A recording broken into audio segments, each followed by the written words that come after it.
How's it going, everybody? Thought I'd dress things up a little bit for this fragrance house review video. So today I'm going to be sharing with you all my thoughts on the house of Tom Ford. Tom Ford, as we all know, makes amazing fragrances. I think he is one of the most respected, well-respected, and well-loved fragrance houses in the YouTube fragrance community by far. Everybody seems to love what he puts out. And today I'm going to be sharing with you guys my thoughts on some of the fragrances that I have tried and I have smelled. So when you think of Tom Ford, he is an absolute fashion tycoon. He's been in the fashion industry for a long time. He's an absolutely brilliant and very talented parfumer and creative director. You know, he's gone into all these different houses like Gucci, Yves Saint Laurent, made amazing fragrances there, and then he created his own fragrance line back in 2005. Of course, he has his private blend collection, which a lot of us know and love, and he also has his designer collection. So I'm just going to be kind of with you guys today sharing my thoughts about this line for anybody who's interested. Now, this is sort of like my second video in this series. I did one back on the house of Dior. If you want to go check that out, I'll have a link up there where you can go and watch that video. But today, it's all about Tom Ford. Let's go, let's dig into this thing right now. So Tom Ford, obviously, their fragrances are very expensive, pretty exclusive. You can only find them usually online, in boutiques, or in very high-end department stores. And obviously, I don't own all of their bottles. I actually don't even own a single full bottle of any Tom Ford fragrance because they're very expensive. Heck, are you kidding me? I wish I could own all the bottles. That would be a dream come true for me. But I'm going to be giving you guys my opinions based on what I've smelled. I've smelled pretty much almost all of their entire line. I smelled it in store. I know how their fragrances react, and I know how they dry down and everything like that. I actually own several samples of fragrances, so today I'm just going to be sharing with you my thoughts on all those. Which that will bring me right on into the pricing factor. Of course, their fragrances are quite expensive. You look at their designer line, and everything is pretty much priced at over $115, which as far as designer standards go, that's pretty up there. That's pretty lofty ceilings. And then, of course, you have their private blend collection, which, if we all know, the prices on those can be pretty crazy. I'm talking about $300 for any signature blend, private blend fragrance for a 100ml bottle, and the prices can go up from there. That's up there with Amouage by Killian Creed prices, so they're definitely getting their money's worth. And the ones that I smelled, I mostly smelled the men's line. I smelled a couple women's, but I'm just going to be focusing on more or less the men's. All of the signature blends are unisex, but... So, are we all ready to do this? I have a lot of good content to get into in this video. Got a lot of fragrances to talk about and share my opinions with, so let's get started. So let's go first into their designer line, shall we? I'm going to start off with two solid fragrances. One is an Eau de Toilette concentration, the other one is an Eau de Parfum, and I'm talking about Tom Ford's Grey Vetiver. So Grey Vetiver is a super nice, clean, professional, classy vetiver fragrance. It's got this nice effervescent greenness to it, it's woody, and it has a grapefruit punch.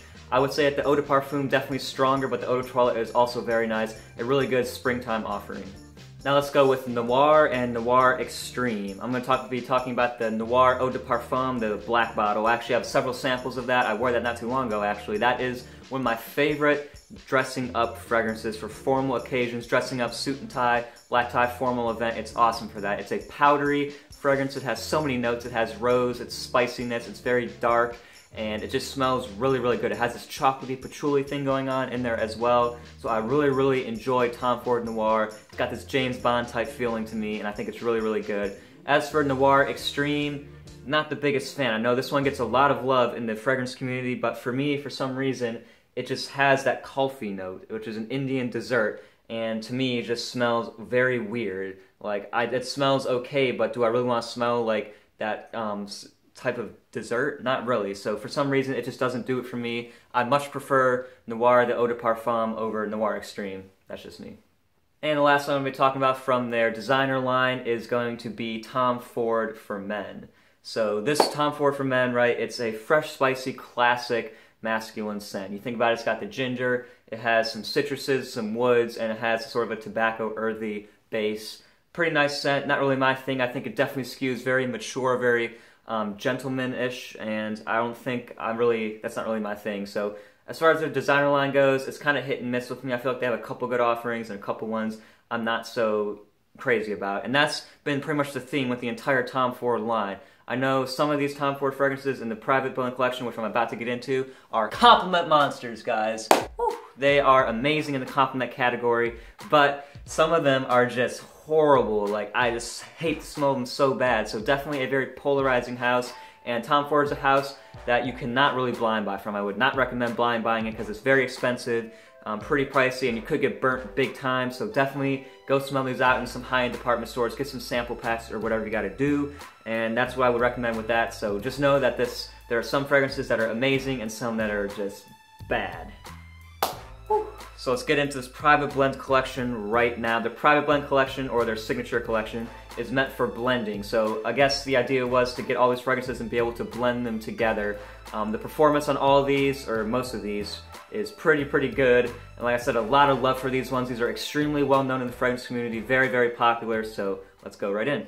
Now I'm going to start off with their Neroli Portofino collection. That is obviously centered around the fragrance Neroli Portofino, and this is really one that started it all. Of course, this is a copy, if you will, of 4711, which came out a long time ago, obviously, and it's a Neroli-based fragrance. This just smells like Neroli. It has some citruses, it's pretty bright, and it's fresh. But as you probably heard, the performance is not very good on this one, and for the price tag that they're charging of almost $300 for a 100 milliliter bottle, it's insanely overpriced in my opinion. It's a really nice scent for when it lasts, but definitely I think it's pretty much overpriced. And from that fragrance right there, Neroli Portofino stemmed all these flankers, which makes up the Neroli Portofino collection. And this is more or less their summertime fresh offerings, because as you'll see, most of the other house consists of these really daring, challenging, dark, crazy fragrances. So now let's go into Costa Ozora. A little while ago I did a Tom Ford First Impressions video. I'll link that one right up there, and that is where I sampled out Costa Ozora and Neroli Portofino Acqua, which I'm going to be talking about next. So Costa Ozora is a dark aquatic, if that makes sense. It's a sort of a smoky, dark driftwood seaweed aquatic. Smells like you're sort of on a volcanic island. It's actually really cool. Very nice for summer nights and for summer classy events. Definitely a little bit mature and a little bit hard to handle at times. And as for Neroli Portofino Acqua, this one is somehow an aquatic fragrance is what it says it is, without being aquatic, if that makes sense. It has like a suntan lotion vibe. If you pretty much smell it, it smells like a very expensive, high quality tanning oil or something like that. It's got that same citrusy DNA from Neroli Portofino, but it's also combined with this really nice suntan lotion thing. Alright, let's go into Mandarino di Amalfi. So this one is a nice orange-based fragrance. It's orange, it's flowery, and kind of feminine in my opinion. Doesn't really last too long, and definitely not worth the price in my opinion. The other one I'm going to go into is Fleur De Portofino. Again, flower of the Neroli Portofino. That's basically, again, smells very flowery. It has a nice citrus appeal to it, but again, very light. Almost too light, very inoffensive, and both of these don't last very long. Skew feminine on my skin. If that's what you like, if you like citrus, feminine, for sort of florally fragrances, and those are definitely two good ones to check out. Alright, so we're segueing out of the Neroli Portofino line, and we're coming into the legitimate signature collection blend. These are all the really dark, the really daring ones in a very unique sense. So I'm going to start off with Cafe Rose. This one is a really nice sort of coffee rose thing. Obviously it smells like a cafe or coffee shop, and it has rose. It's kind of bitter in my opinion. Has some like patchouli-ish in it. Smells sort of similar to Noir de Noir, which I will get into in a little bit. But Cafe Rose, I think it's definitely would work well on a mature woman. I wasn't really the biggest fan of it. This one was definitely a little bit of a miss for me, but I could definitely respect what it is. Alright, now let's go into Azure Lime. This is not your traditional lime fragrance. This has a very nice woody aspect to it, but at the same time, it's got that lime. It's a nice woody, citrusy lime, sort of green, almost earthy in nature to it, but it's got this dryness as well. It's a pretty nice fragrance. I guess it will work good for the springtime, and pretty good performance with this one too, so Azure Lime, I think it's my thumbs up. Oh no, should I do it? We're going with Tom Ford's London is next. Oh wow, this one will put some hair on your chest, I'm telling you that right now. This one will put hair on your chest. I mean, this is a manly fragrance, guys, wow. When I smell this, reminds me of a cowboy in the Wild West. Really rugged, cowhide leather. It almost has like a burnt bacon, meaty quality to me. I don't know, it's a smoke bomb, a super smoky, very rugged fragrance. I think it could use some sweetness. It has no sweetness. It's kind of dry. Like I said, it smells like smoked meat in a way. If that's what you're into, go get that one. If you like beef jerky, go get that one too. That one is very challenging, extremely daring, very hard to wear in my opinion. But you know what, if it's your thing, if you're a very masculine, more of a mature guy, then that one will definitely work good for you. Not one of my favorites though.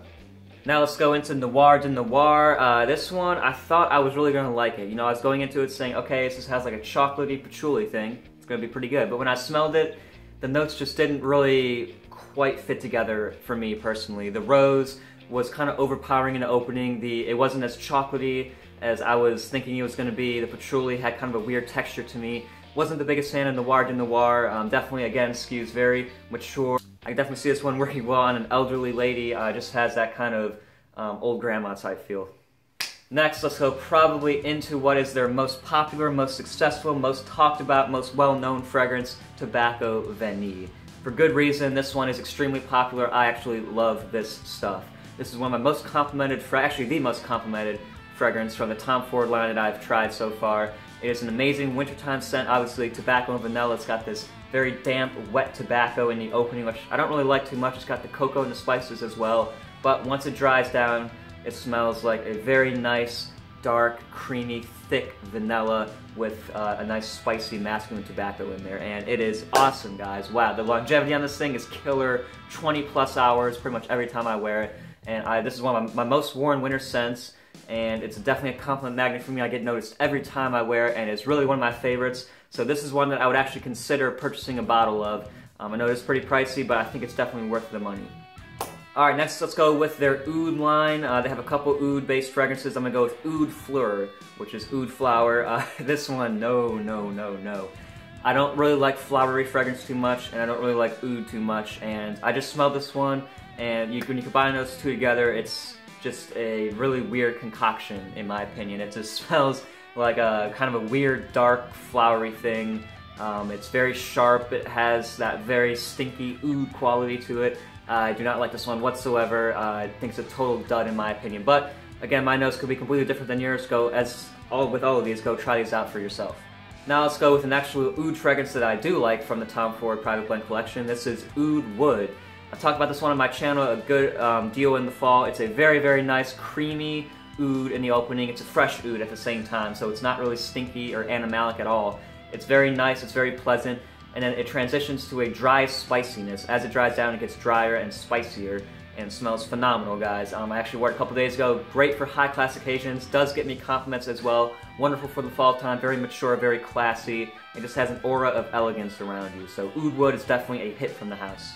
And let's go with one of the last oud fragrances I'm going to be talking about. This is Tobacco Oud. This one, I don't think I've ever had such a bad knee-jerk reaction to a fragrance before. I remember I went into, I think it was maybe Nordstrom's or Saks Fifth Avenue, one of the two, and I smelled this one for the first time, and I had to like, oh, whoa. It was just, woo, really bad in my opinion. It had that barnyard, fecal, really animalic smell, and you combine that with like a dry sawdust feel, it just smelled rank. It smelled off. It just smelled really bad to me, and I had to put it down. Not gonna smell that one anymore. I hear in the dry down that it just gets really, nice. It has like this cinnamon gingerbread thing, but I don't know, guys. There's no way I could last to the dry down for that thing. That one is probably one of the worst ones I've smelled from the house.